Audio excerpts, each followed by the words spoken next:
श्री सच्चिदानंद सद्गुरु साईनाथ महाराज की जय।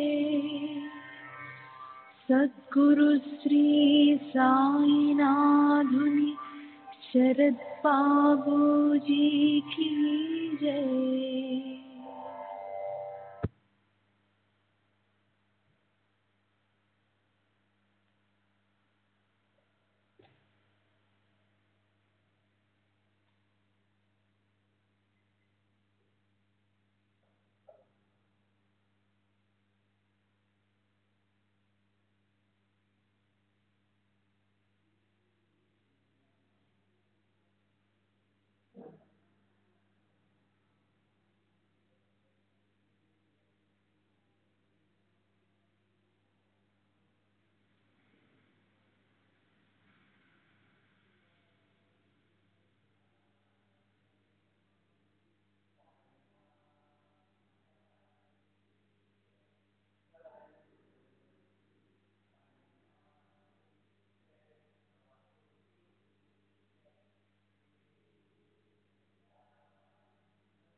श्री सच्चिदानंद सद्गुरु साईनाथ महाराज की जय। सद्गुरु श्री साईनाथ शरद बाबू जी की जय। శ్రీ సాయినాథాయ నమః. శ్రీ సాయి సచ్చరిత్రము 46వ అధ్యాయం నిన్నటి తరువాయి.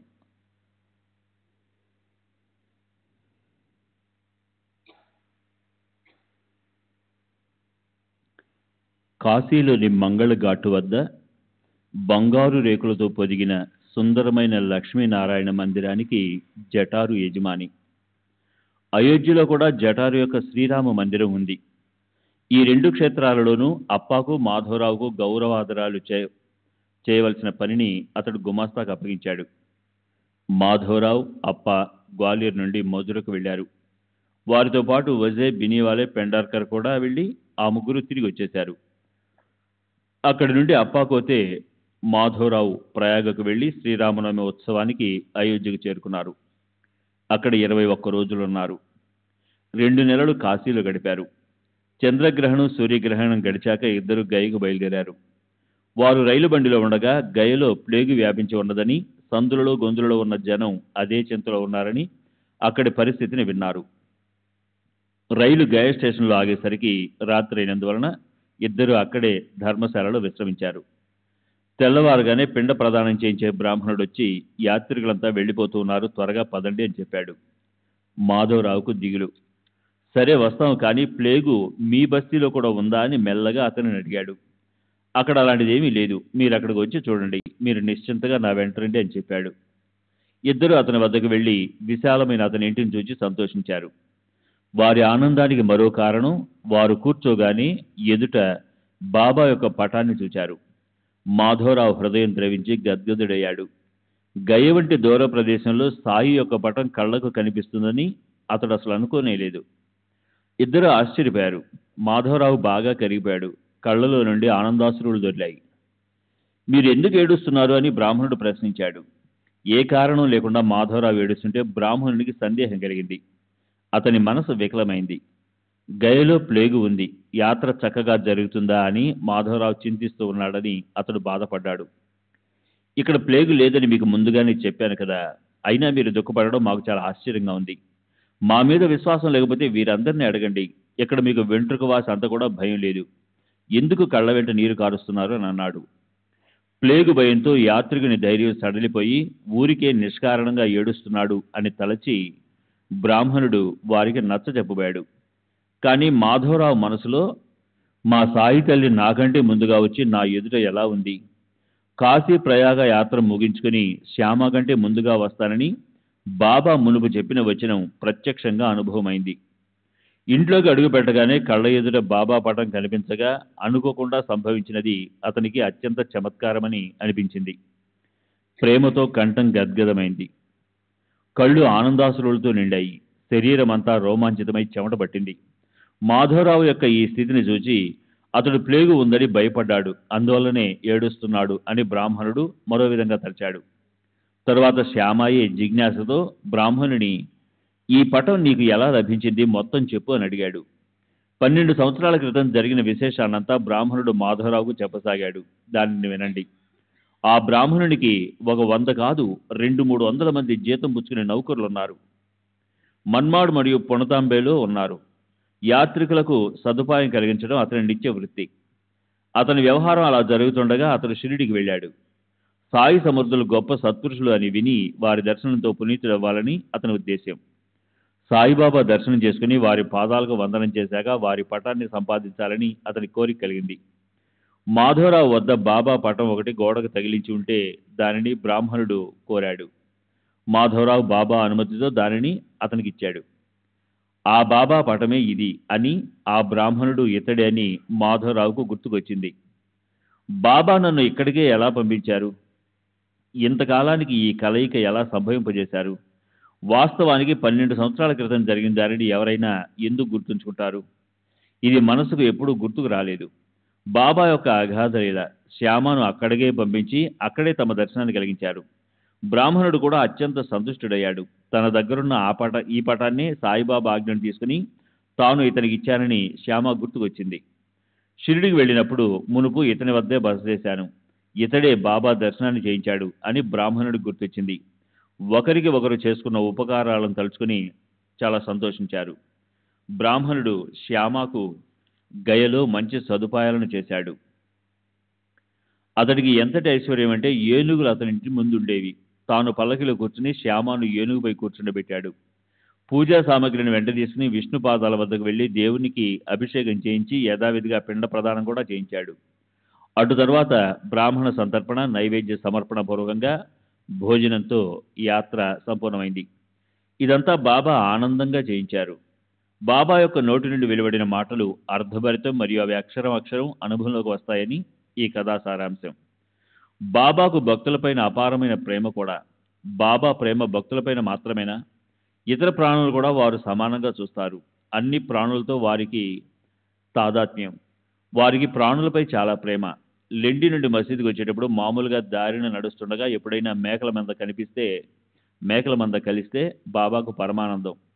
అప్పుడు ఆ మొత్తం మంద వైపు తమ అమృత దృష్టిని ప్రసరింపజేసి వారిలో నుండి 1-2 మేకలను ఏరుకుని తీసుకునేవారు. వారి యజమాని అడిగినంత డబ్బును వెంటనే ఇచ్చి మేకలను కొండాజీ వద్ద ఉంచేవారు. అది వారి పద్ధతి. ఒకరోజు వారు 2 మేకలను 32 రూపాయలు వెల చెల్లించి కొనుక్కుని వచ్చారు. అది అందరికీ ఆశ్చర్యాన్ని కలిగించింది. ఆ 2 మేకలపైన దృష్టి పడగానే వెంటనే వారి మనసులో ప్రీతి ఉత్పన్నమైంది. వాని వద్దకు వెళ్ళి వాని వెన్ను తట్టారు. వాని పశుజన్మను చూచి సాయి సమర్థునికి జాలి కలిగింది. వాని పరిస్థితిని చూచి వారి మనసు కరిగి ప్రేమ ఉప్పొంగింది. వారిని దగ్గరికి తీసుకుని బాబా వారిని ప్రేమతో నిమిరారు. బాబా యొక్క వింత చర్యని భక్తులు ఆశ్చర్యపోయారు. వాని పూర్వజన్మలోని పరమలోభం సాయిబాబా గుర్తుకొచ్చి వానిపై ప్రేమ కలిగింది. వాని పశుజన్మను గని వారు కరుణతో కరిగిపోయారు. వాని ఖరీదు 2 రూపాయలు లేదా 3 లేక 4. బాబా 16 రూపాయలనివ్వగా చూసిన తాత్య చకితుడయ్యాడు. వ్యాపారి అడిగినంత డబ్బు ఇచ్చి మేకలను ఖరీదు చేయటాన్ని ప్రత్యక్షంగా చూచి తాత్యతో పాటు మాధవరావు బాబా చర్యను దుయ్యబట్టారు. 2 రూపాయల వస్తువుకు 16 ఎందుకు ఇచ్చినట్లు? బాబాకు డబ్బు విలువ తెలియదా? అందుకే యథేచ్ఛగా ఏదో చేస్తుంటారా అంటే ఇది కూడా సరైన మాట కాదు. బాబా ఎందుకు ఇలా చేశారని ఇద్దరు చిరచరలాడారు. బాబా ఎందుకు ఇటువంటి వ్యాపారం చేశారు, ఇదేం వ్యాపారం చేసే పద్ధతి అని ఇద్దరు బాబాను దూషించారు. అసలు బాబా ఎలా మోసపోయారు? ఆ వింత చూడడానికి అందరూ అక్కడ పోగయ్యారు. ఏమాత్రం నష్టం కలగనట్లు బాబా తమలో నిశ్చింతగా ఉన్నారు. ఇద్దరూ అలా కోపగిస్తూ దూషించినా బాబా కించితైనా చెలించలేదు. సంతోషంగా ప్రశాంతంగా ఉన్నారు. తరువాత తాత్య, శ్యామ వినయంగా ఆదరపూర్వకంగా 32 రూపాయలు వృధాగా పోయాయి కదా, ఇదేం ఉదార బుద్ధి అని అడిగారు. కేవలం డబ్బును గురించిన ప్రశ్న విని సాయి నవ్వు ముఖంతో పిచ్చి జనులారా, నేను మిమ్మల్ని ఎలా సమాధానపరచను అని తమలో అనుకున్నారు. వారి శాంతి విలక్షణమైనది. వారి స్థైర్యం అణుప్రమాణమైన చెలించలేదు. అదే పరమశాంతికి లక్షణం అని జనులందరూ ఆశ్చర్యపడ్డారు. క్రోధం అనేది లేకుండా పరమశాంతిని అనుభవించే వారిని, సర్వప్రాణులను భగవంతుని చూచేవారిని అవివేకం ఎలా తాకగలదు? వివేక దృష్టి గల సమర్థులు క్రోధాన్ని తమ ఎదురుకు రానియరు. అనుకోకుండా అలాంటి సందర్భం వస్తే వారి శాంతి భోషాణం తెరుచుకుంటుంది.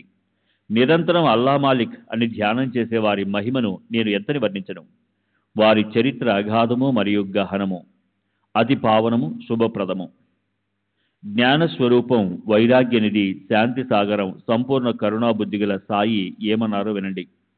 ఆ ఇద్దరి ఆగ్రహాన్ని గని బాబా వారితో, నేను ఉండడానికి ఇల్లు వాకిలి లేనివాడిని, నేను ఎందుకోసం డబ్బు పోగు చేసుకోవాలి? ముందు అంగడికి వెళ్ళి 1 సేరు పప్పు కొనుక్కొని రండి, వానికి తృప్తిగా మేతబెట్టి వారిని మరలా గొల్లవానికి ఇచ్చివేయండి అని చెప్పారు. వారి ఆజ్ఞానుసారం వెంటనే పప్పును తెచ్చి మేకలకు మేత పెట్టారు. ఇక ఆలస్యం చేయకుండా వారిని మరల మందలకు పంపించి వేశారు. శ్రీ సచ్చిదానంద సద్గురు సాయినాథ్ మహారాజ్ కీ జై. సద్గురు శ్రీ సాయినాథుని శరద్ బాబూజీ కీ జై.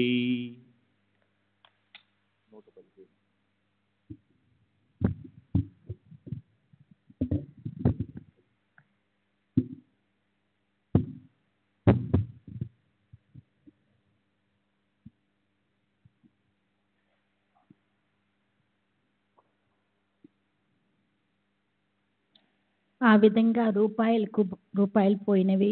మేకలు కూడా ఉచితంగా పోయాయి. తర్వాత మేకల గత జన్మ గురించి బాబా వింతగా చెప్పారు. తాత్యా వల్లనే శ్యామ కూడా ఆ ఇద్దరి పైన బాబాకు ప్రేమ. వారి కోపాన్ని శాంతపరచడానికి బాబా చక్కటి కథను చెప్పారు. సాయి తామంతట తాము స్వయంగా మేకల పూర్వజన్మ కథను ఆ ఇద్దరికీ చెప్పారు. శ్రోతలు కూడా దాన్ని శ్రవణం చేయండి. పూర్వజన్మలో ఈ ప్రాణులు భాగ్యం కొద్దీ మానవులు నాకు దగ్గరే ఉండేవారు. వారికి కూడా కర్మ ప్రభావ ఫలితం తప్పలేదు. ఇప్పుడు మీకు ఇవి మేకలుగా కనిపిస్తున్నాయి కదా.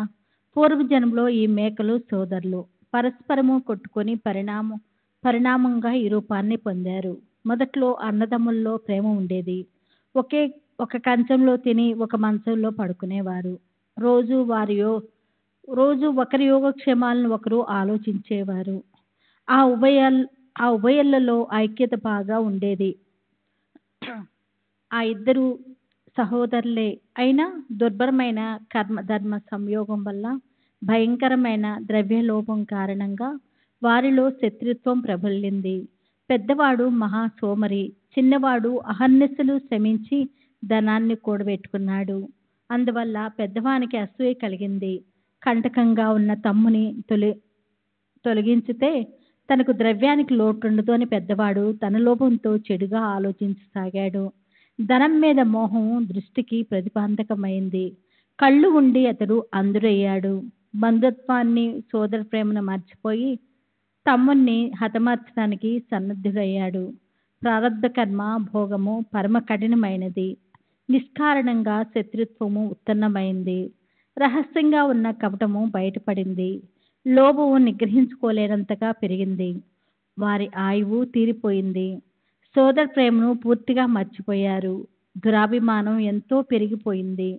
శత్రువుల వలె ఒకరితో ఒకరు పోట్లాడుకున్నారు. ఒకరు సోదరుని కర్రతో తలపైన కొట్టి క్రింద పడవేశాడు. రెండోవాడు గొడ్డలతో కొట్టి తన సోదరుని చంపేశాడు. ఆ ఇద్దరూ రక్తం కారుస్తూ చిన్నాభిన్నంగా మూర్ఛ పడిపోయారు. కాసేపటికంతా ప్రాణాలను కోల్పోయి ఇద్దరూ చనిపోయారు. జీవితాలు అలా అంతం కాగా వారో ఈ యోనిలో ప్రవేశించారు. వారిని చూడగానే వారి ఈ వృత్తాంతమంతా నాకు గుర్తుకు వచ్చింది. ప్రేమ కలిగింది. అందువల్ల స్వంత డబ్బు ఖర్చు పెట్టి వానికి విశ్రమాన్ని కలిగించాలని అనిపించింది. కానీ మీ కారణంగా వాని కర్మ వానికి అడ్డు తగిలింది. మేకల మీద దయ ఉన్న మీ బలవంతం వల్ల చివరకు నేను వాన్ని గొల్లవానికి తిరిగి ఇచ్చివేయడానికి ఒప్పుకున్నాను అని చెప్పారు. ఇక్కడితో కథ ముగిసింది. శ్రోతలు నన్ను క్షమించాలి. తర్వాత అధ్యాయాన్ని వింటే మనసుకు సంతోషం కలుగుతుంది. అది కూడా పోయి నోటి నుండి శ్రవించిన అమృతము పరమ ప్రేమ భరతము అని హేమాడ్ పంతు సాయి చరణాల యందు వినమ్రులై శ్రోతలకు మనవి చేస్తున్నాడు. స్వస్తి శ్రీ సంత సజ్జన ప్రేరితము భక్త హేమాడ్ పంతు విరచితము అయిన శ్రీ సాయి సమర్థ సచ్చరిత్రంలో కాశీ గయా గమనము ఆజా జన్మ కథనమను 46వ అధ్యాయము సంపూర్ణము. శ్రీ సద్గురు సాయినాథార్పణమస్తు. శుభం భవతు. శ్రీ సాయి సచ్చరిత్ర 47వ అధ్యాయము. శ్రీ గణేశాయ నమః. శ్రీ సరస్వతాయ నమః. శ్రీ గురుభ్యో నమః. శ్రీ కులదేవతాయ నమః. శ్రీ సీతారామచంద్రోభ్యాయ నమః. శ్రీ సద్గురు సాయినాథాయ నమః.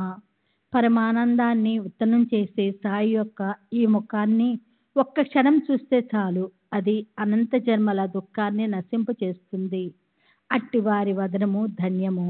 వారి కృపాలోకంతో భక్తులకు వెంటనే కర్మబంధ విమోచనం కలిగి క్షణం పట్టకుండా ఆత్మానందం సమృద్ధిగా లభిస్తుంది. వారి కృపాదృష్టితో కర్మల చిక్కు విడిపోతుంది. ఆ కృపాభాస్కరుని ప్రకాశంలో భవమనే మిణుగురు పురుగు నిశ్చేజం అవుతుంది. జగాల పాపాలను ప్రక్షాళన చేయటం వల్ల గంగ మలినమవుతుంది. తన ఆ మాలిన్యాన్ని తొలగించుకోవటానికి సత్పురుషుల చరణ రసాన్ని కోరుకుంటుంది. ఎప్పుడు సత్పురుషులు నా వద్దకు స్థానానికి వస్తారు, వారి చరణ స్పర్శ ఎప్పుడు లభిస్తుంది అని అనుకుంటుంది. వారు తప్ప ఆ పాపాలకు నిష్కృతి లేదు అని ఆమెకు నిశ్చయంగా తెలుసు. ఇటువంటి సాధువులకు మకుటమణి అయిన సాయి సమర్థుల వాణి ఇది అని తెలుసుకొని భక్తులు సజ్జనులు ఈ పావన చరిత్రాన్ని అత్యంత ఆదరంగా ఆలకించండి. ఈ కథా విశేషమైన మహిమ కలది. జ్ఞానులైన అజ్ఞానులైన ఈ పరమ పావన కథను వింటే శ్రోతల కర్మబంధనము విడిపోతుంది. నయనాలకు దృష్టి సాయి, శ్రవణానికి శ్రవణం సాయి. వారే నా హృదయంలో ప్రవేశించి ఈ వృత్తాంతాన్ని చెప్పారు. సాయి స్వయం మహానుభావులు. విశిష్టమైన ఈ కథను వింటే శ్రోతలు శరీర భావాన్ని మర్చిపోతారు. వారిలో అష్ట ప్రేమ భావాలు పెళ్ళుబూగుతాయి. సాయి నోటి నుండి వచ్చిన ఈ కథలోని ఉద్దేశాన్ని శ్రద్ధగా తెలుసుకొని తాత్పర్యమందు దృష్టి ఉంచితే శ్రోతలు కృతాకృతులవుతారు. కనుక శ్రోతలు నా మనవి వినండి.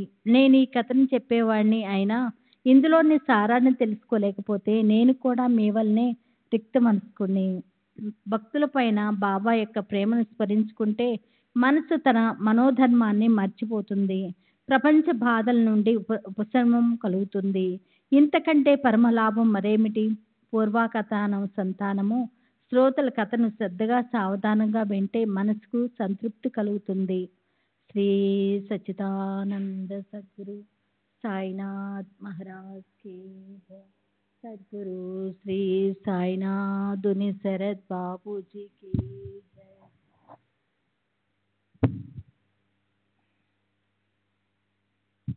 గత అధ్యాయం చివర శ్రోతలు మేకల కథను, బాబాకు మేకలపైని ప్రీతిని, వాని గత జన్మ గురించిన స్మృతిని విన్నారు కదూ. అటువంటిదే ఈ కథ కూడా.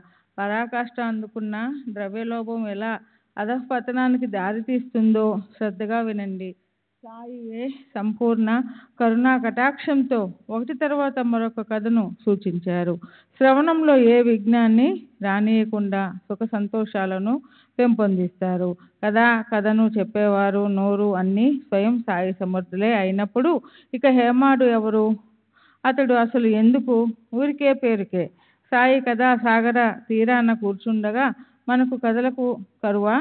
కల్పతరువు క్రింద కోరిక కలిగితే అది సిద్ధిస్తుంది. దినకరుని ఇంట దీపం కోసం ఎవరు చింతిస్తారు? నిరంతరం అమృతపానం చేసేవారికి విషయం గుర్తుకు వస్తుందా?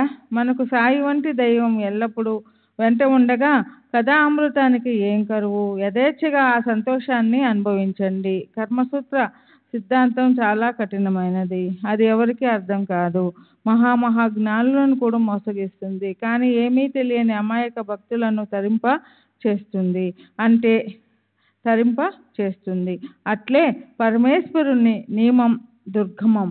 దానిని ఎవరు అతిక్రమించగలరు? కనుక లౌకిక ధర్మానుసారం ఆయా కర్మలను ఎప్పుడు చేస్తూ ఉండాలి.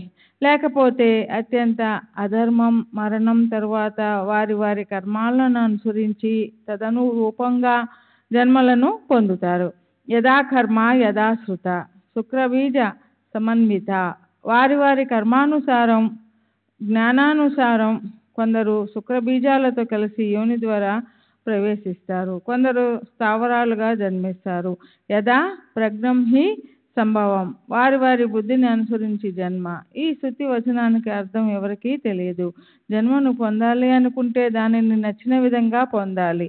శరీరాన్ని మరలా పొందాలని కోరుకునే మూఢులు, అజ్ఞానులు తాము ఆర్జించుకున్న దాన్ని అనుసరించే తమకు శరీరాలు ప్రాప్తిస్తాయని తెలుసుకోవాలి. అందువలన శరీరం నేలరాలి పోకముందే మానవ జన్మ యొక్క అమూల్య అవకాశాన్ని ఆత్మజ్ఞాన ప్రాప్తి వరకు జారవిడుచుకోని వారే జ్ఞానులు. వారే ప్రపంచ బంధనాల నుండి ముక్తులవుతారు.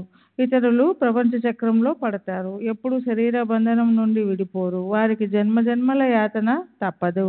ఇప్పుడు ఈ కథలోని విశేషం. నేను శరీరాన్ని అన్న ధ్యాస, చెడు ఆలోచన తొలగిపోయి సాత్విక అష్టభావాలు ఉప్పొంగుతాయి. తమ వద్ద ఎంతో ధనమున్నా అత్యంత లోభ స్వభావం కలవారి జీవనం వ్యర్థం. అటు వారు జీవితాంతం వ్యర్థమైన శ్రమను అనుభవిస్తారు. పైగా మనసులో శత్రుత్వ భావం ఉండడం ఎన్నడూ మంచిది కాదు. ఆ భావం రాకుండా మనసును నిగ్రహించుకోవాలి, లేదా అది జీవితాన్ని నాశనం చేస్తుంది. పరస్పర వైరం యొక్క పరిణామం ఉత్తమమైన జన్మ నుండి అధమమైన జన్మకు వెళ్ళడం. రుణ శత్రుత్వం, హత్య, వీని ధర్మం ఇవి తీరే వరకు జన్మ పరంపర తప్పదు. ఈ విషయంలో సాయి నోటి నుండి వెలువడిన పరమపావనమైన అమృతవాణిని శ్రోతలకు చెప్తాను. సావధానంగా వినండి. సాయిమాత చెప్పిన ఈ కథను నేను విన్నట్లు నాకు గుర్తు ఉన్నంత వరకు చెప్తాను. సాయి స్వయం చరిత్రకారులు. తామే కథను సవిస్తారంగా వ్రాసుకుంటారు. హేమాడు కేవలం నిమిత్త మాత్రుడు. అతనిని నడిపించే సూత్రధారి సాయియే. ఒకరోజు ఉదయం 8 గంటల సమయాన నేను పలహారాన్ని సేవించి రోజులాగే బయట తిరగడానికి వెళ్ళాను. దారిన నడుస్తూ అలసిపోయి ఒక నది తీరానికి చేరుకున్నాను. కాళ్ళు కడుక్కొని స్నానం చేశాను. మనసుకు చాలా సంతోషం కలిగింది. ఆ నది ఎంత?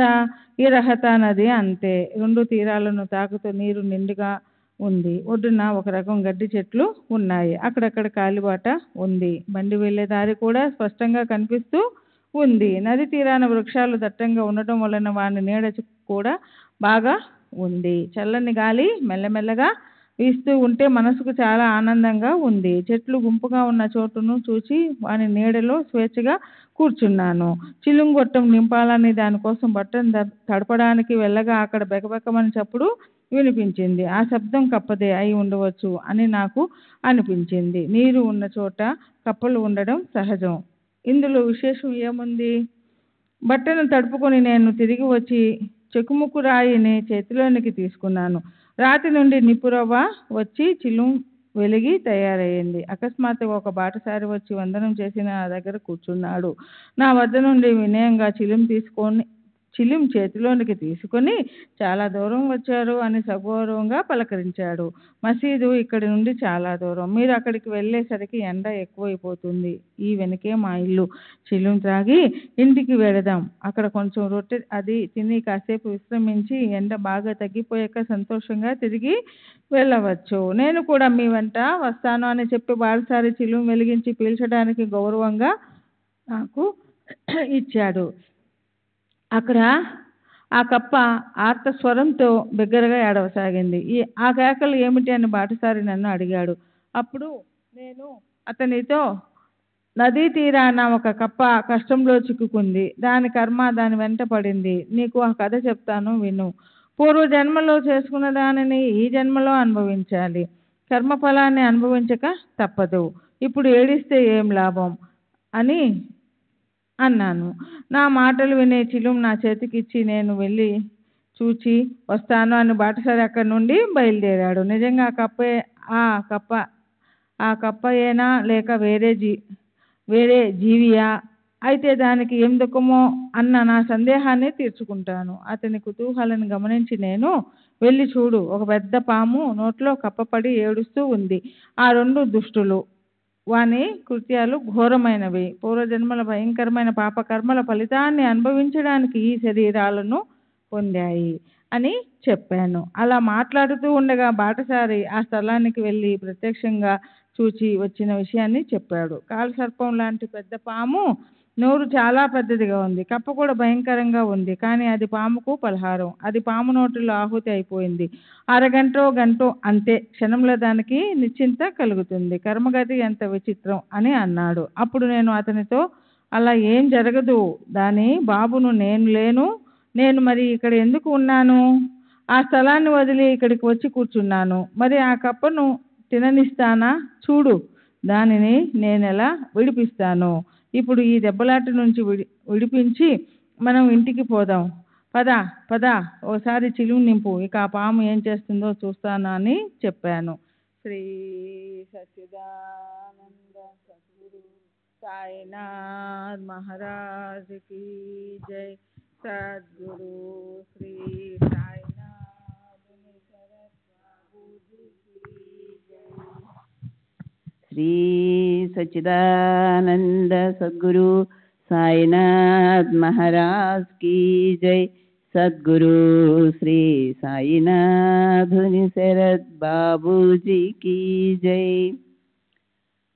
బాటసారి వెంటనే చిలుం తయారు చేసి తాను స్వయం గట్టిగా పీల్చి నాకు అందించాడు.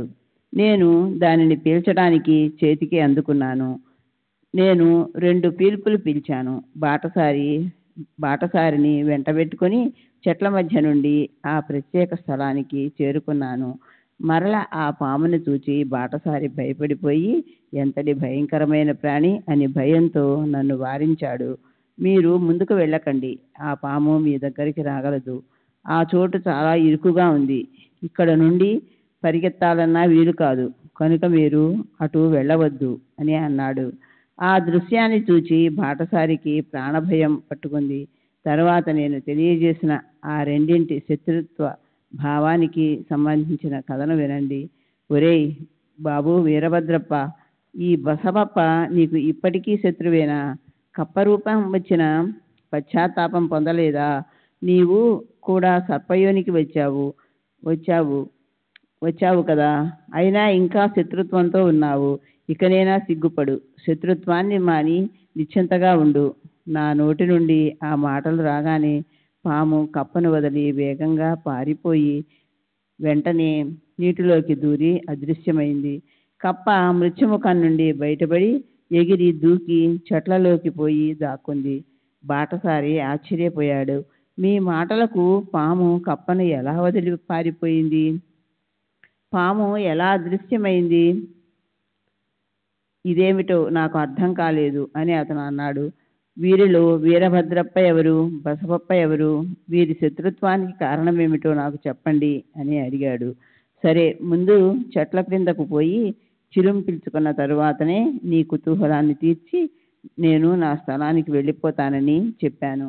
ఇద్దరము చెట్ల క్రిందకు వచ్చాము. బాగా నీడగా ఉంది. చల్లటి గాలి వీచసాగింది. మరలా చిలుం వెలిగించాం. ముందు బాటసారి పీల్చిన తరువాత నా చేతికి ఇచ్చాడు. నేను దానిని పీల్చుతూ అతనికి కథ చెప్పాను. నేనున్న స్థలం నుండి కోసు, 2 కోసులు లేదా 3 కోసుల దూరంలో చాలా మహిమగల పురాతనమైన ఒక పవిత్ర స్థానం ఉండేది.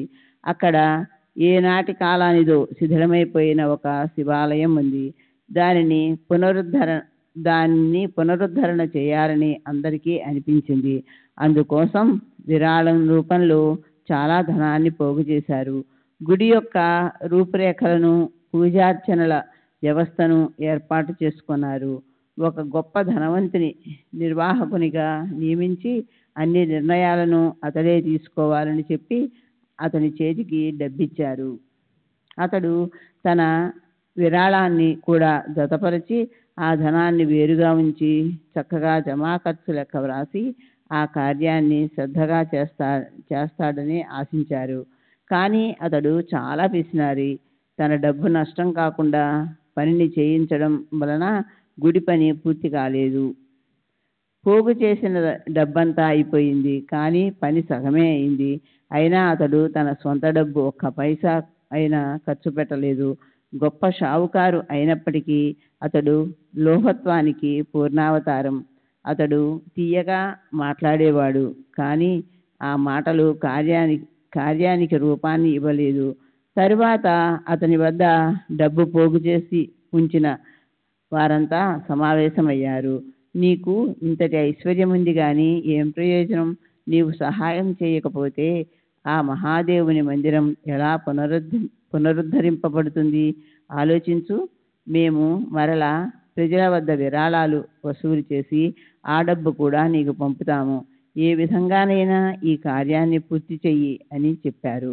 అట్లే మరల డబ్బు పోగు చేసి అతని చేతికి చక్కగా అందించారు. అయినా దాంతో పని కాలేదు. ధనికుడు నిశ్చింతగా కూర్చున్నాడు.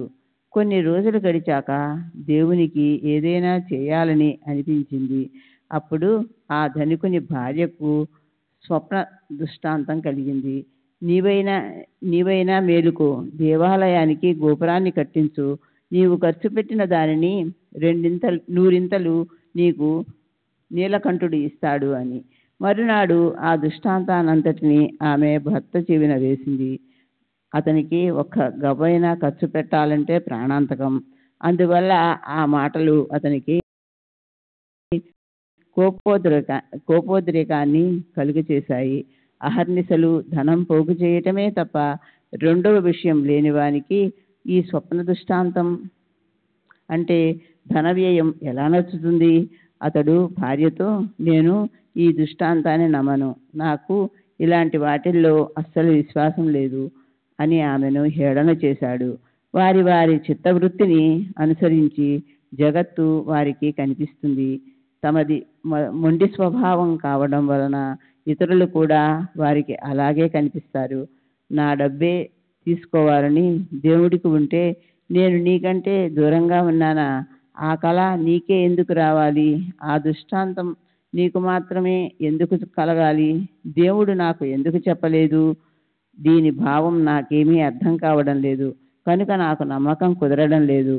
కళ అబద్ధమైనా అయి ఉండాలి, లేదా భార్యాభర్తల మధ్య తగువులాట పెట్టాలని ఆ ఈశ్వరుడు పన్నిన పన్నాగం అని నాకు అనిపిస్తూ ఉంది.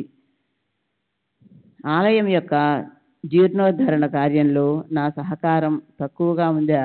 నేను నెల నింపి పెట్టిన సంచులు ఖాళీ అవుతున్నాయి. డబ్బంతా ప్రజలు తెచ్చి ఇస్తున్నట్లు పైకి కనిపిస్తోంది, కానీ జమా ఖర్చుల వ్యాపార పద్ధతి నాకు చాలా నష్టం. ప్రజలకు ఇది తెలియదు. నీకు ఎలా తెలియజేయాలి? నీకు కలిగిన దృష్టాంతం యథార్థమని అనుకోవడానికి లేదు. నిజమని అనుకుంటే మోసపోతాం. నిద్రామంగమైనప్పుడు ఏవో కలలు కలుగుతాయి. వానిని ఎవరైనా యథార్థమని అనుకుంటారా అని ధనికుడు సిద్ధాంతాన్ని నిర్ణయించాడు. అతని మాటలు విని అతని భార్య భర్తకు ఏ జవాబు చెప్పక ఊరకుండిపోయింది. ప్రజలు శక్తి కొలది డబ్బు సేకరించి సంతోషంగా తెచ్చి ఇచ్చేవారు. ప్రేమ లేకుండా బలవంతంగానూ లేదా బాధపడుతూనూ ఇస్తే దేవునికి ఇష్టం ఉండదు. ప్రేమతో ఏ కొంచెం ఇచ్చినా అది చాలా విలువైనది. డబ్బు పోగైనప్పుడు దేవాలయం పని జరగడం, డబ్బు లేనప్పుడు పని కూడా ఆగిపోవడం, అలా ఆ పని ఆలస్యం కాసాగింది. కానీ లోభి అయిన ధనికుడు తన సంచిలో నుండి ఒక్క పైసా అయినా తీయడు. అతని భార్యకు మరల కలిగిన దృష్టాంతాన్ని వినండి. దేవాలయానికి డబ్బు ఇవ్వమని నీ భర్తను బలవంత పెట్టకు. నీ శ్రద్ధాభక్తులు భగవంతునికి చాలు. నీకు ఇష్టమైనంత ఇవ్వు. హృదయపూర్వకంగా ఇచ్చిన ఒక్క పైసా అయినా సరే అది లక్షల విలువ చేస్తుంది. కనుక భర్తను సంప్రదించి దేవునికి ఇవ్వు. అనవసరంగా బాధపడకు. నీ మనసుకు తోచినంత ఇవ్వు. కొంచెమైనా సరే నీ స్వంతమైన దానిని అర్పించు. ఇక్కడ కేవలం భక్తి ప్రధానం. నీకు భక్తి ఉన్నదని తెలిసి ఏమైనా ఇవ్వమని దేవుడు నిన్ను మరల అడుగుతున్నాడు. నీకు ఉన్న ధనం కొంచెమైనా సరే ఇచ్చి నీవు నిశ్చింతగా ఉండు. భక్తిభావం లేకుండా ఇవ్వడం మంచిది కాదు అని భగవంతునికి అసలు ఇష్టం ఉండదు. శ్రద్ధ లేకుండా చేసే దానం మట్టితో సమానం. చివరకు అది నిష్ఫలం. ఇది త్వరలోనే అనుభవం అవుతుంది. ఈ దృష్టాంతాన్ని విని ఆమె తన తండ్రి ఇచ్చిన నగలను దేవునికి అర్పించాలని నిశ్చయించుకుంది. తర్వాత తన నిశ్చయాన్ని భర్తకు తెలియజేసింది. అది విని భర్త తనలో క్రుద్ధుడయ్యాడు. లోపమున్న చోట ఆలోచన ఎక్కడిది? అక్కడ దేవుడు, ధర్మం, ఆచారం అవి ఉండవు. ఏమిటి ఈమె తెలివిలేని ఆలోచన? ఈమె మతి భ్రమించింది. ఈమె నగలన్నింటికీ 1000 రూపాయలు విలువ కట్టి ఈమె పేరిట దేవునికి భూమి అర్పించాలని అనుకున్నాడు. ఆమె నగలను తనే కొనుక్కున్నట్లు ఆ డబ్బును బదులుగా ఎవరో తన వద్ద తాకట్టుగా ఉన్న బంజరు భూమిని భార్యకు ఇచ్చాడు. ఆ భూమి సాగులేనిది. వర్షాకాలంలో కూడా అందులో ఏమీ పండదు. అలాంటి భూమిని ఈశ్వరునికి అర్పించు అని అన్నాడు. 1000 రూపాయలు భూమిని దేవునికి దానం చేస్తే దృష్టాంతంలో చెప్పినట్టు దేవుడు ప్రసన్నమవుతాడు. నీవు రుణం నుండి విముక్తురాలు అవుతావు అని చెప్పారు. శ్రీ సచ్చిదానంద సద్గురు సాయినాథ్ మహారాజ్ కీ జై. సద్గురు శ్రీ సాయినాథుని శరత్ బాబూజీ కీ జై.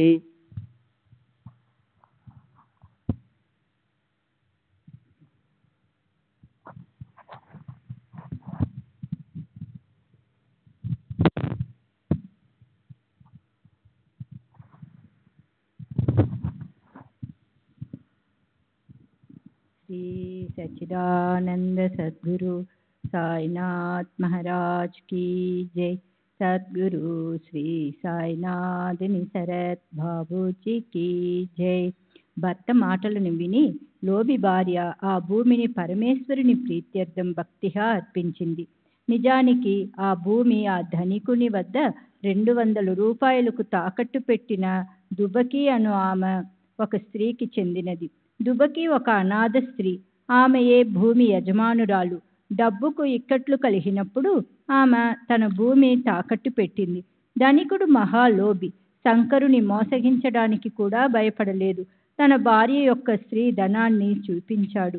కపటంతో లాభాలు పొందటం సుఖమని అనుకున్నాడు. ఈ విషయ లాలస చాలా చెడ్డది. విషయ సుఖాల యందు ఆసక్తి కలవారిని నాశనం చేస్తుంది. జీవితం మీద ఆశ ఉంటే ఈ విషయ పాసంలో చిక్కుకోకండి.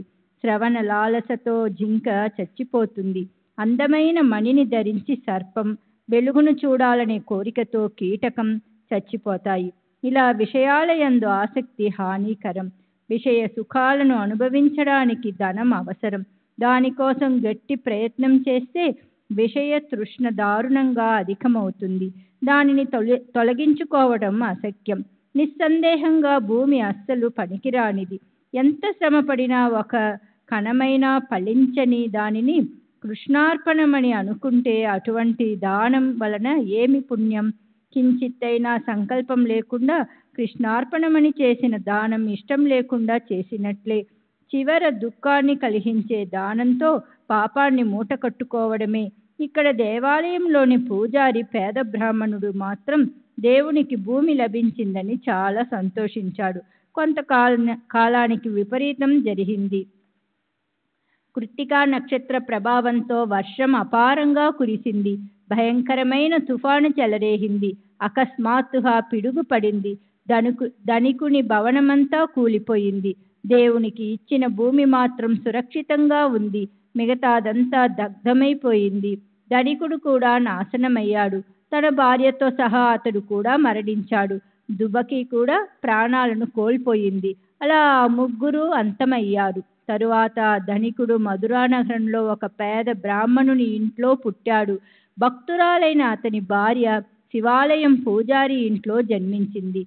ఈమెకు గౌరీ అని పేరు పెట్టారు. దుబకి కూడా మరో విధంగా శంకరుని యొక్క గురవ కుటుంబంలో మగబిడ్డగా జన్మించింది.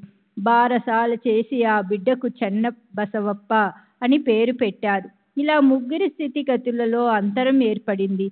వారి కర్మ ఫలోన్ముఖమయ్యింది. పునర్జన్మలో ధనికునికి వీరభద్రప్ప అని పేరు పెట్టారు. ఇదే ప్రారబ్ధ కర్మ యొక్క మర్మం. ఈ కర్మ అనుభవిస్తేనే అంతమవుతుంది. శంకరుని పూజారికి నేనంటే చాలా ఇష్టం. రోజు మా ఇంటికి వచ్చి నాతో పాటు చిలుం పీల్చేవాడు. మేము రాత్రంతా ఆనందంగా కబుర్లు చెప్పుకునేవారం. గౌరీ పెద్దదై పెళ్లికి ఎదిగింది. ఆమెను కూడా వెంట పెట్టుకుని తీసుకుని వచ్చేవాడు. ఆమె కూడా నన్ను అభిమానించేది. ఒకరోజు పూజారి, ఈ అమ్మాయికి అన్ని చోట్ల సంబంధాలు వెదికాను, ఎక్కడా కుదరటం లేదు బాబా. సంబంధాలు చూచి నేను అలసిపోయాను. నా ప్రయత్నాలన్నీ వ్యర్థమయ్యాయి అని అంటే ఎందుకు చింతిస్తావు? ఆమె వరుడు దారిలో ఉన్నాడు అని నేను అన్నాను. మీ అమ్మాయి భాగ్యశాలి, గొప్ప ధనవంతురాలవుతుంది. ఆమెనే వెతుక్కుంటూ వరుడు స్వయం నడుచుకుంటూ వస్తున్నాడు. త్వరలోనే నీ ఇంటికి వచ్చి నీ కోరికను తీర్చుతాడు. నీ మాట ప్రకారం గౌరీని వివాహం చేసుకుంటాడని నేను చెప్పాను. ఇక్కడ వీరభద్రుడు పేద కుటుంబంలో ఉన్నందువలన తల్లిదండ్రులకు ధైర్యం చెప్పి ఆ ఇంటిని వదిలి బయలుదేరాడు. ఊరూరా భిక్షాటన చేస్తూ, ఒక్కో చోట కూలి పని చేస్తూ, ఎక్కడ ఏం లభిస్తే దానినే తింటూ సంతోషంగా తిరగసాగాడు. అలా తిరుగుతూ దైవవశాత్తు పూజారి ఇంటికి వచ్చి చేరాడు. అల్లామియా యొక్క అఘటిత లీల. అతడు అందరికీ ప్రీతిపాత్రుడయ్యాడు. అలా ఉంటూ వారి అభిమానాన్ని సంపాదించాడు. అతనికి గౌరీని ఇవ్వాలని పూజారికి అనిపించింది. ఆ ఇద్దరి గోత్రాలు నాడి గుణ యోగాలు కలిశాయి. పూజారికి ఆనందం కలిగింది. ఒకరోజు వీరభద్రుని వెంటబెట్టుకుని పూజారి వచ్చాడు. అప్పుడు ఆ ఇద్దరిని చూడగానే అకస్మాత్తుగా నాకు ఆలోచన స్ఫురించింది. ఆ ఆలోచన మాటలుగా అయ్యాయి. ప్రస్తుతం వివాహ ముహూర్తం ఉంటే ఇతనికి గౌరీని ఇచ్చి నీ బాధ్యతను తీర్చుకో అని చెప్పాను. తన భార్య అనుమతిని తీసుకుని పూజారి వీరభద్రుని వరుణిగా నిశ్చయించాడు. వివాహ ముహూర్తాన్ని చూచి యథోచితంగా వివాహాన్ని జరిపించాడు. ఆ కార్యక్రమమంతా ముగిసిన తరువాత ఆ కుటుంబం సంసారంలో కృతార్థులవటానికి ఆశీస్సుల కోసం నా దర్శనానికి వచ్చారు. నేను వారిని సంతోషంగా ఆశీర్వదించాను. సుఖంగా భోజనం లభిస్తుండగా సుఖమయ జీవనంలో వీరభద్రుడు ఆనందంగా ఉన్నాడు. అతడు కూడా నన్ను అభిమానించసాగాడు. అతని సంసారం త్వరలోనే బాగా స్థిరపడింది. కానీ డబ్బు కొరతకు చికాకు పడని భాగ్యవంతుడు ఉంటాడా? ఈ డబ్బు వలన చాలా చిక్కు. గొప్ప వారికి కూడా దీని వలన కష్టం. వీరభద్రునికి కూడా అప్పుడప్పుడు డబ్బు లోటు ఎదురయ్యింది. ద్రవ్యం యొక్క లీల ఇలాగే ఉంటుంది. వీరభద్రుడు నాతో, బాబా, ఈ వివాహ బంధం చాలా కష్టమైనది. డబ్బులు లేక నేను విసుగెత్తిపోతున్నాను. ఈ ప్రపంచంలో సుఖంగా బ్రతకడానికి మీరు ఏదైనా ఉపాయం చెప్పండి. మీ పాదాలకు సాష్టాంగ వందనం చేస్తాను. ఇక ఈ మోసం మంచిది కాదు. ఈ పెళ్లికి మీరే కారణం కనుక నా కష్టాలను తీర్చండి. నేను కూడా అతనికి బాగా బోధించాను. ప్రేమతో ఆశీర్వదించాను. అల్లా మాలిక్ వారికి అంతా తెలుసు, వారే కష్టాలని తొలగించాలి అని. వీరభద్రుని మనసుని తెలుసుకుని అతని కోరికను తీర్చాలని నీవు ఏమాత్రం చింతించకు అని అతనికి ధైర్యం చెప్పాను. త్వరలో నీ భాగ్యం పండుతుంది, అనవసరంగా తపన పడకు, మంచి కాలం వస్తుంది, ద్రవ్యం నీ చేతి నిండా ఉంటుంది అని చెప్పాను. అతడు డబ్బు నన్ను హేళన చేస్తూ ఉంది, భార్య అవి ఇవి అడగటం మానదు, ఈ అవమానం ఇక చాలు చాలు, వివాహపు పెద్దరికం నాకు వద్దు అని అన్నాడు. ఆ తరువాత వింత జరిగింది. గౌరి యొక్క గ్రహబలం చూడండి, దైవలీల అర్థం కాదు. తాకట్టు పెట్టిన బంజరు భూమి ధర పెరిగింది. దానిని ఖరీదు చేసేవాడు వచ్చి 1,00,000 రూపాయలను ఇవ్వడానికి సిద్ధపడ్డాడు. సగం డబ్బు అప్పుడే ఇచ్చేశారు, మిగతా డబ్బును వాయిదా పద్ధతిలో ఇచ్చేలా నిశ్చయమైంది. శ్రీ సచ్చిదానంద సద్గురు సాయినాథ్ మహారాజ్ కీ జై. సద్గురు శ్రీ సాయినాథ్ నిసరత్ బాబూజీ కీ జై. ప్రతి సంవత్సరం వడ్డీతో సహా 2,000, అలా 27 సంవత్సరాల్లో గౌరీ యొక్క మిగతా డబ్బునంతా ఇచ్చేలా ఒప్పుకున్నారు. ఆ నిర్ణయం అందరికీ నచ్చింది. కానీ ధర్మకర్త చెన్నబసవప్ప లేచి శంకరునికి అర్పించిన ధనానికి మొదట యజమాని ధర్మకర్త అయిన తను కనుక ప్రతి సంవత్సరం లభించే వడ్డీలో సగం తనకు వాటాగా ఇవ్వాలి, లేదా తనకిది సమ్మతం కాదు అని చెప్పాడు. అతనికి అసలు ఏమీ ఇవ్వకూడదని వీరభద్రప్ప అందరికి అసలు ఒప్పుకోనని చెన్నబసవప్ప అలా ఇద్దరూ వాదులాడుకున్నారు. ఇద్దరూ నా వద్దకు వచ్చారు. ఆ భూమికి పూర్తి యజమాని శంకరుడు. భూమి ఎవరికి ఏ విధంగానూ పనికిరాదు కనుక అనవసరంగా లాభంతో ఆశపడకండి అని ఇద్దరికీ చెప్పాను. ఇది శంకరునికి అర్పించిన భూమి యొక్క ధనం. ఈ ధనాన్ని గౌరీ తప్ప ఎవరు ఆశించినా వారి నోట మట్టే. దేవుని అనుమతి లేకుండా ఈ ధనాన్ని ఎవరైనా ముట్టుకుంటే భగవంతుని ఆగ్రహానికి గురి అవుతారు. ఎందుకంటే ఇది మొత్తం దేవుని ఆస్తి కనుక. భూమిపైన పూజారికి అధికారం ఉంది కనుక అతని వారసురాలిగా గౌరికి హక్కు ఉంది. అంతేకాని ఇతరులకు ఏమి హక్కు ఉంటుంది? అది గౌరీ యొక్క సొంత ధనం. అది గౌరీ యొక్క ధనం కనుక ఆమె అనుమతిని తీసుకుని ప్రవర్తిస్తే మీ బాధ్యతను నిర్వహించిన వారవుతారు అని నేను ఆ ఇద్దరికీ చెప్పాను. ఆమె ఇష్టానికి విరుద్ధంగా చేస్తే దేవుడు సమ్మతించడు. స్వతంత్రంగా వ్యవహరించడానికి వీరభద్రప్పకు అసలు అధికారం లేదు అని నేను నా అభిప్రాయాన్ని స్పష్టంగా తెలియచేయగా వీరభద్రునికి నాపై కోపం వచ్చి తిట్ల వర్షాన్ని కురిపించాడు. నా భార్యను యజమానురాలిగా చేసి ధనమంతా కాజేసి నీ పని సాధించుకోవాలనుకుంటున్నావు కదా బాబా అని అన్నాడు. అతని మాటలను విని నేను అక్కడే స్తబ్దుణ్ణయ్యాను. అల్లామియా లీల అగాధం. వ్యర్థంగా ఎందుకు దుఃఖపడడం? వీరభద్రప్ప నన్ను అలా తిట్టి ఇంట్లో భార్యపై కూడా విరుచుకుపడ్డాడు. ఆమె మధ్యాహ్నం నా వద్దకు వచ్చి మొరపెట్టుకుంది. బాబా, ఎవరివో మాటల్ని పట్టించుకుని నన్ను మీ కృపకు దూరం చేయకండి. మీ ప్రేమ నాపై ఎల్లప్పుడూ ఉండాలి అని నేను యోచిస్తున్నాను. ఆమె మాటలను విని నేను ఆమెతో, నిన్ను దయతో 7 సముద్రాలు దాటిస్తాను, నీవేమి దుఃఖపడకు అని ఆమెకు పూర్తి ధైర్యాన్ని ఇచ్చాను. ఆ రాత్రి గౌరి నిద్రలో ఉండగా ఆమెకు దృష్టాంతం కలిగింది. శంకరుడు స్వప్నంలో కనిపించి ఆమెతో ఏం చెప్పాడో వినండి. చూడు, ఈ ధనమంతా నీదే, ఎవరికీ ఇవ్వవద్దు. దాన్ని ఎలా నిర్వహించాలో ఆ ఏర్పాటును చెప్తాను, అట్లే చెయ్యి. దేవాలయం కోసం చెన్నబసవప్ప చెప్పిన విధంగా ధనాన్ని ఉపయోగించు. నాకు అతనిపై విశ్వాసం ఉంది. నీవు ఈ నియమాన్ని పాటించు. ఇతర కార్యాలకు డబ్బు ఖర్చు పెట్టవలసి వచ్చినప్పుడు ఆ ధనం అలా దుర్వినియోగం కాకూడదు కనుక మసీదులోని బాబాను సంప్రదించకుండా ఎటువంటి ఏర్పాటును చేయరాదు. ఆ స్వప్న దృష్టాంతాన్నంతా గౌరి నాతో చెప్పింది. నేను కూడా ఆమెకు ఆ దృష్టాంతంలో చెప్పినట్లుగా పాటించమని ఉచితమైన సలహా ఇచ్చాను. అసలు డబ్బు నీది, నీవే తీసుకో. చెన్నబసవప్పకు వడ్డీలో సగం భాగం ఇవ్వు. ఎప్పుడూ ఇలాగే చేస్తూ ఉండు. ఇందులో వీరభద్రునికి ఏ సంబంధము లేదు. మేము అలా మాట్లాడుకుంటూ ఉండగా ఇద్దరూ పోట్లాడుకుంటూ వచ్చారు. వారిని శాంతపరచడానికి నేను చాలా ప్రయత్నించాను. గౌరికి కలిగిన శంకరుని దృష్టాంతాన్నంతా వారికి చెప్పాను. అది విని వీరభద్రుడు ఉన్మత్తుడయ్యాడు. తిట్ల వర్షాన్ని కురిపించాడు. తనకు ఇష్టం వచ్చినట్లు చెన్నబసవప్పన అమర్యాదకరమైన మాటలు అన్నాడు. దాంతో అతడు గాబరా పడిపోయాడు. వీరభద్రుడు అట్లే పిచ్చివాన్లా తిడుతూ, నీవు ఎక్కడ దొరికినా చంపేస్తాను అని నోటితో గట్టిగా తిట్టాడు. చెన్నబసవప్పను చూసి వీరభద్రప్ప రెచ్చిపోయి, నిన్ను ముక్కలు చేస్తాను, నిన్ను మొత్తం మింగేస్తాను. చెన్నబసవప్ప భయపడిపోయి నా పాదాలు గట్టిగా పట్టుకొని, ఈ కష్టం నుండి నన్ను విడిపించండి బాబా అని వేడుకున్నాడు. నేను అతనికి అభయం ఇచ్చాను. దీనుడైన చెన్నబసవప్పకు ధైర్యాన్నిచ్చి నేను నిన్ను వీరభద్రుని చేతిలో చావనివ్వను అని చెప్పాను. అటు తర్వాత వాతం ప్రకోపించి వీరభద్రుడు మరణించి సర్పమై జన్మించి వేరే శరీరాన్ని పొందాడు. చెన్నబసవప్పకు దిగులు పట్టుకుంది. ఆ దిగులుతోనే అతడు చనిపోయి కప్ప యోనిలో పుట్టాడు. ఇది అతని చరిత్ర. పూర్వజన్మలోని శత్రుత్వం కారణంగా వీరభద్రుడు పాముగా జన్మించి కప్పగా జన్మించిన చెన్నబసవప్ప వెంటబడి చివరికి అతన్ని పట్టుకున్నాడు. పాముగా పుట్టిన వీరభద్రుడి నోటి నుండి కప్ప రూపంలో ఉన్న బసవప్ప ధీరంగా అరుస్తుంటే ఆ దీనాలాపాన్ని విని నా మనసు కరిగిపోయింది.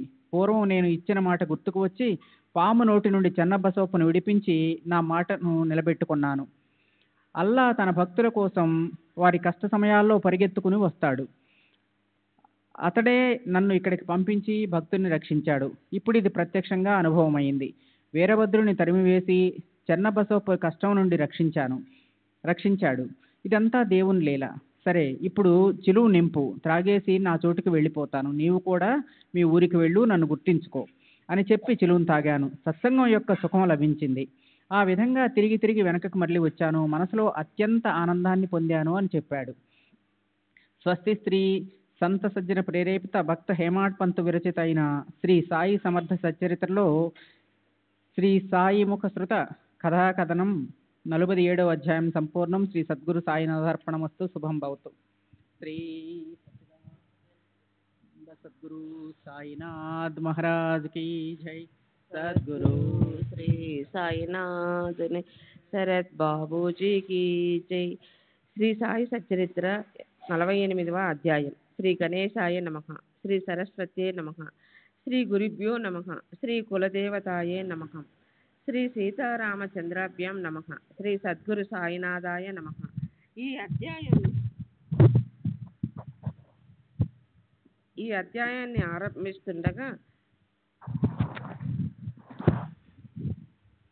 అధ్యాయాన్ని ఆరంభిస్తుండగా శ్రవణంలో అత్యంత శ్రద్ధ ఉన్న శ్రోతలు శ్రీ సాయి గురువా లేక సద్గురువా అని ప్రశ్నించారు. వారిని సంతృప్తిపరచడానికి సద్గురువు యొక్క లక్షణాలను సంక్షిప్తంగా చెబుతాను. దానితో సాయి సమర్థునిలో ఉన్న సద్గురువు యొక్క గుణాలను గుర్తించవచ్చు. వేదాలను అధ్యయనం చేసేవారిని, షట్శాస్త్రాల జ్ఞానమున్న వారిని, వేదాంత నిరూపణను చేసేవారిని జ్ఞానులు, సద్గురువులని అనరు.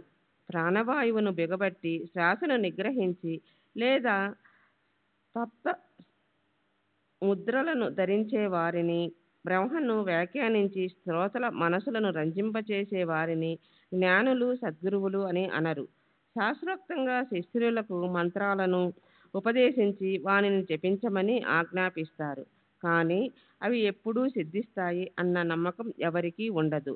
పరమాత్మ తత్వాన్ని అత్యంత రసవత్తరంగా చక్కటి మాటలతో ఆకర్షణీయంగా చెప్పిన స్వానుభవం లేనట్టి వారి జ్ఞాన మాటల గారడి కేవలం శుష్కమైనది.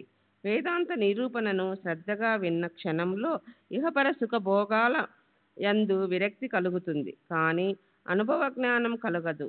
పరమాత్మ సాక్షాత్కారాన్ని పొందిన వారే ఆ అనుభవాన్ని తెలియజేయగలరు. సంపూర్ణమైన శాస్త్రజ్ఞానం ఉండి అపరోక్ష జ్ఞానాన్ని ప్రసాదించగల సంపూర్ణ అనుభవమున్న వారికే శిష్యులకు బోధించే అధికారం ఉంది. అట్టి వారినే సద్గురువులు అని చెప్పాలి. ఆత్మానుభవం లేనివారు శిష్యులకు ఏమివ్వగలరు? అపరోక్షానుభూతి అసలు లేని వారిని సద్గురువులని ఎప్పుడూ అనరాదు.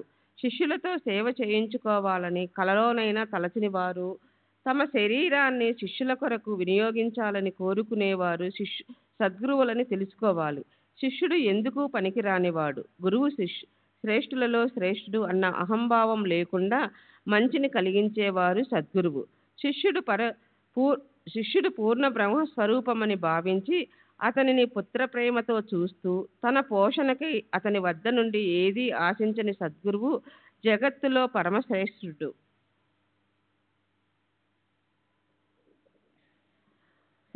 పరమశాంతికి స్థానమే విద్యా దర్పం లేకుండా చిన్నవారిని పెద్దవారిని సమానంగా చూచే స్థలం సద్గురువు స్థానమని గ్రహించాలి. ఇటువంటి ఇటువంటి సర్వసాధారణమైన సద్గురువు యొక్క లక్షణాలను సంకలనం చేసి నేను శ్రోతలకు సంక్షిప్తంగా మనవి చేశాను. సాయిబాబా సందర్శనంతో సంతృప్తులైన భాగ్యవంతులకు సద్గురువుల లక్షణాలను నేను ఇంతకంటే ఎక్కువగా ఏం వర్ణించగలను? శ్రీ సచ్చిదానంద సద్గురు సాయినాథ్ మహారాజ్ కీ జై. సద్గురు శ్రీ సాయినాథుని శరత్ బాబూజీ కీ జై. అనేక జన్మలు. श्री सच्चिदानंद सद्गुरु साईनाथ महाराज की जय. सद्गुरु श्री సాయినాథుని శరత్ బాబూజీ की జై. అనేక జన్మల అతిశయ పుణ్య సంచయం కారణంగానే మనకు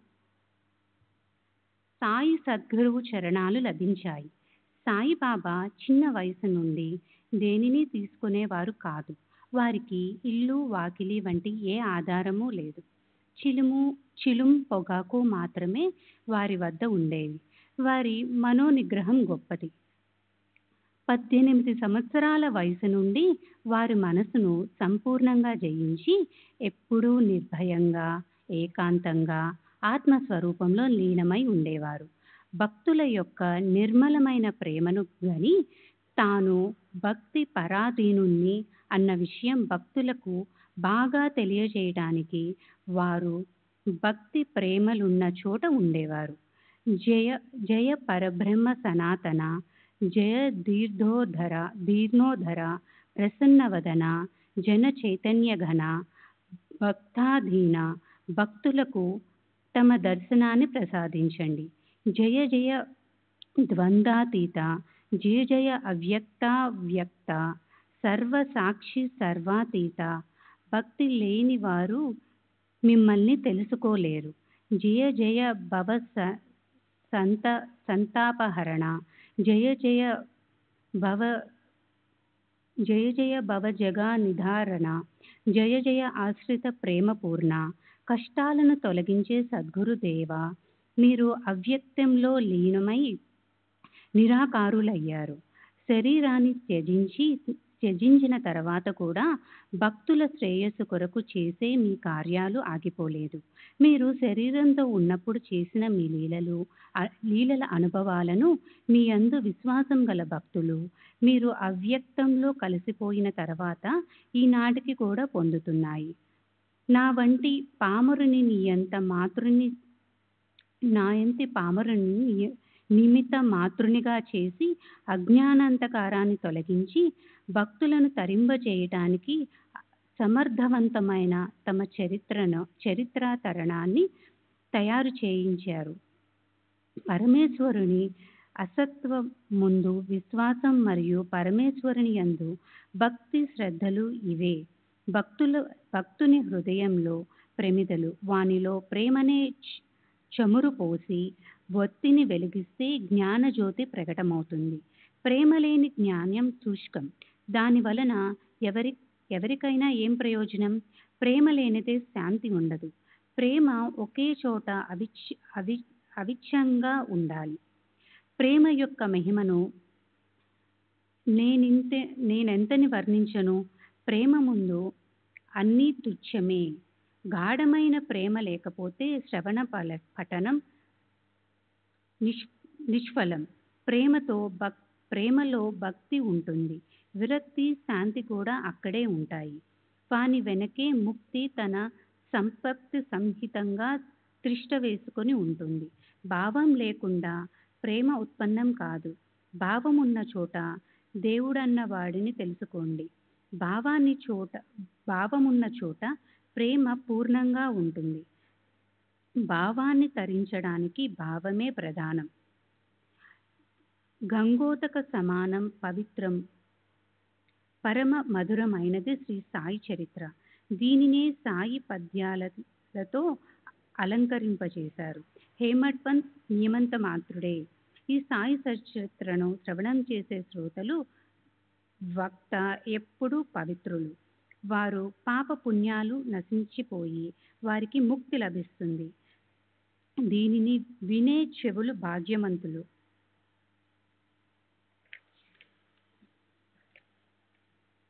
భక్త యొక్క నోరు భాగ్యవంతము. భక్తులకు అతి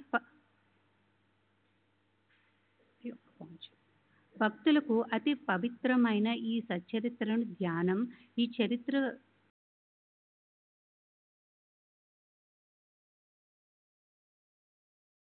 गुरु साईनाथ महाराज की जय। सद्गुरु श्री साईनाथ शरद बाबू जी की जय।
श्री सच्चिदानंद सद्गुरु साईनाथ महाराज की जय। सद्गुरु श्री साईनाथ शरद बाबू जी की जय। साई रहम नजर करना, बच्चों का पालन करना। साई रहम नजर करना, बच्चों का पालन करना। जाना तुमने जगत पसार, सब ही झूठ जमाना। जाना तुमने जगत पसार, सब ही झूठ जमाना। साई रहम नजर करना, बच्चों का पालन करना। साई रहम नजर करना, बच्चों का पालन करना। मैं अंधा हूँ बंदा आपका, मुझसे पढ़ दिखलाना। मैं अंधा हूँ बंदा आपका, मुझसे पढ़ दिखलाना। साई रहम नजर करना, बच्चों का पालन करना। साई रहम नजर करना, बच्चों का पालन करना। दास गणों कहे अब क्या बोलूं, थक गई मेरी रसना। दास गणों कहे अब क्या बोलूं, थक गई मेरी रसना। साई रहम नजर करना, बच्चों का पालन करना। साई रहम नजर करना, बच्चों का पालन करना। रहमो नजर करो अब मोरे साई, तुम बिना नहीं मुझे माँ बाप बाई। नमो नजर करो मैं अंधा हूँ बंदा तुम्हारा, मैं अंधा हूँ बंदा तुम्हारा, मैं ना जानू, मैं ना जानू, मैं ना जानू अल्लाह इलाही। रहमो नजर करो, रहमो नजर करो अब मोरे साई, तुम्हारी न नहीं मुझे माँ बाप बाई। रहमो नजर करो काली जमाना मैंने गमाया, काली जमाना मैंने गमाया, साथी आखिर का, साथी आखिर का, साथी आखिर का तुम भी न कोई। रहमो नजर करो, रहमो नजर करो अब मोरे साई, तुम बिना नहीं मुझे माँ बाप बाई। रहमो नजर करो अपने मस्जिद का झाड़ू गणो है, अपने मस्जिद का झाड़ू गणो है, मालिक हमारे, मालिक हमारे, मालिक हमारे तुम बाबा साई। रहमो नजर करो, रहमो नजर करो अब मोरे साई, तुम बिना नहीं मुझे माँ बाप बाई। रहमो नजर करो। श्री सच्चिदानंद सद्गुरु साईनाथ महाराज की जय। सद्गुरु श्री साईनाथ शरद बाबू जी की जय।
श्री सच्चिदानंद सद्गुरु साईनाथ महाराज की जय। सद्गुरु श्री साईनाथुनि शरद बाबू जी की जय।